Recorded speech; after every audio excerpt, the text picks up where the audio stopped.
My name is my name is Tucker Carlson.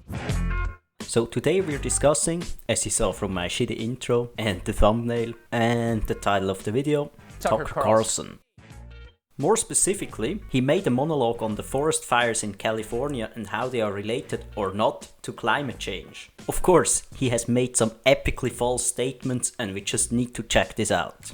Okay, let's start with the first segment. Massive wildfires, unprecedented in their scope, continue to sweep across huge portions of the West tonight. When something this terrible happens, decent people pause. They put their own interests aside for a moment. They consider how they can help. We've seen that kind of selflessness before in this country. This is, remember, the anniversary of 9/11. But there are others for whom altruism is an unknown concept. Self-interest is all they know. These people do not pause. They never do. They relentlessly press forward for any advantage under any circumstances. They see human suffering as a means to increase their personal power. So basically what he's saying here is that people should just consider how they can help. And not even talk about the root of the causes behind this fiasco. But I mean, why can't you do both? And it's not like this is not happening. There is a tremendous amount of money and resources flowing into California to help out those in need. Apparently suffering from amnesia, he's using the example of 9/11. Well, as anybody who was alive at that time, or anybody who can just read will know, is that very soon after the attack people were calling for actions against the responsible groups. That didn't mean you wouldn't help the victims, but imagine somebody would have said, hey, you know, these extremist fellows, they're not so important, let's just focus on helping the victims instead. Tucker would have been amongst the first to call you out on this, and he would have been right. When a catastrophe happens, you have to deal with the roots of the problems as well. Anything else is just sheer madness. Okay, let's go to the second clip. It is your fault. The American middle class did it. They caused climate change. They ate too many hamburgers. They drove too many SUVs. They had too many children. A lot of them wear t-shirts to work and didn't finish college. And that causes climate change too. Who says stuff like this? I mean, this is just the best part. Nobody says it's the fault of the middle class. Climate change is a problem caused by the world and not one part of society. Even poor societies contribute a lot to the problem. For example, most deforestation in Africa does not happen by evil Western companies, but by locals who use it as a source for firewood or to gain farmland. There's not just one single class to blame, but every one of us. So this assertion he's making, that people blame the US middle class, is just simply outlandish. And what's the other thing he's saying? It's because people wear t-shirts to work. Literally no serious person ever said that. At this point, he's just making stuff up. But I mean, if you make stuff up, at least make it somewhat believable. Man, being a writer for this show must be amazing. You have to do zero research and you can put together one of these monologues in like half an hour or something. How is anybody taking this guy seriously? And if there's anything that absolutely, definitively causes climate change, and literally over 100% of scientists agree with this established fact, it is voting for Donald Trump. Well, yeah, I mean, that's pretty much the truth for a change. There are so many tweets and comments of Trump stating that climate change isn't real and a hoax. So of course he doesn't take any measures against it. Anything else would be ludicrous. During his tenure, Trump has allowed to drill oil on federal land, left the Paris Climate Accord, and drastically reduced spending on environmental related projects such as research. So I think it's not too big of a leap to say that a vote for Trump is a vote for climate change. He's stating it as if it was a joke, but I mean, it's pretty much the truth. It doesn't seem like Barack Obama could be very concerned about climate change. And by the way, didn't Obama go to law school? When did he become a scientist? Those seem like reasonable questions. Well, actually these are not reasonable questions to ask at all. And coming from Tucker, they are even more disingenuous. It is vital that in a democracy everybody can state their opinion and ask questions, not just experts. Coming from Tucker, this is even more ironic, as he is a fierce proponent of this view on other topics, the corona pandemic for example. So no, you don't have to be a scientist to talk about science-related issues. If you would really think like that, it would render the whole idea of democracy useless. There is not a single scientist on Earth who knows whether or by how much these fires may have been, quote, exacerbated by warmer temperatures caused by climate change. If you have finished high school, you should know that science will never be able to prove if a specific hurricane or forest fire was caused by climate change. How is that, you ask?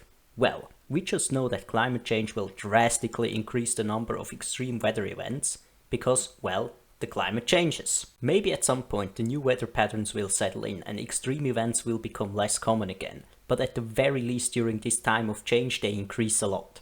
However, we always had hurricanes and forest fires happening, so it's impossible to say whether or not a specific one would have happened anyways. Here's an example. Imagine a normal die with the numbers from 1 to 6 painted on it. Now you paint 2 more 6s on the die. The chances of hitting the number 6 have increased drastically, right? But if you actually hit a 6, you don't know whether or not it would have happened anyways. But you know, overall you will hit 6 way more often than before. It's the same with climate change and these extreme weather events. Tucker knows this, he just doesn't care. Does anyone even care? Joe Biden knows that the Pennsylvanians who'd be financially ruined by the fracking ban he supports are the same Pennsylvanians who flipped Pennsylvania red in 2016 for the first time in a generation. Easy peasy lemon squeezy. Biden doesn't support a fracking ban. He will only ban fracking on federal land. We're measuring our lives in minutes now. Last summer, Sandy Cortez did the math on all of this. She's good at math. And she calculated we only have 12 years left to live.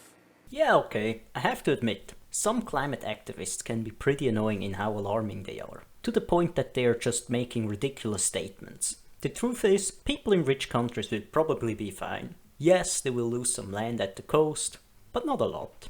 Probably everybody will become poorer and stuff will get more expensive as the world economy won't be booming anymore, but nobody will be dying as a direct cause of climate change. However, things will be different in poorer countries closer to the equator.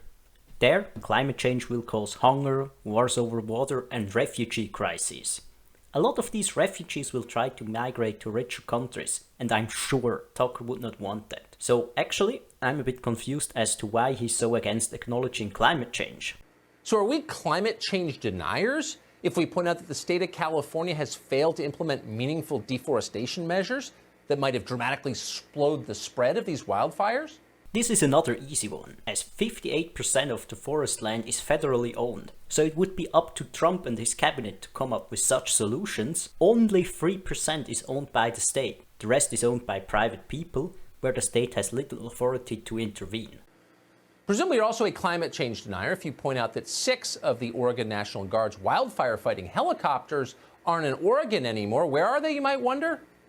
They're in Afghanistan. Yeah, okay, this point goes to Tucker. America should just wind down these stupid wars once and for all. In the meantime, Gavin Newsom has vowed that 50% of the energy in California, 50% of their grid, will be based on, quote, renewable sources within a decade. That means sources like wind and solar power. The truth is, you can't dial up wind or solar in moments of extreme demand. At first glance, this seems true. Wind and solar are indeed dependent on wind and sun. However, there are ways you can store wind and solar energy, either by the ways of big batteries or by using dams to store energy. Other countries do this already. I think Tesla is building, or has just finished building, the biggest battery of the world in Australia or something for that very purpose. And using dams to store energy has been practiced since the Second World War all over the world. So we do have quite some experience in that field. Also, there are other CO2 neutral sources of energy than wind and solar. For example, nuclear energy. Unplug any appliances you're not using. We need every Californian to help conserve energy. Please do your part. Oh, you gotta wonder if you were able to go to Garcetti's house, which you're not. Can't get past the bodyguards you pay for. But if you were, is he following these recommendations? No. I mean, what is even the argument here? Who says stuff like this? Oh, we can't go into the house and look if he's unplugged all the phone chargers. I'm sure all his phone chargers are plugged in, even though I have absolutely no evidence. I'm Tucker Carlson. I mean, that really is his argument here. So yeah, there you have it. Overall, just a terrible monologue filled with inaccuracies, ad hominems, and straight up lies. Or in other words, a normal day at Fox News. But does anyone even care?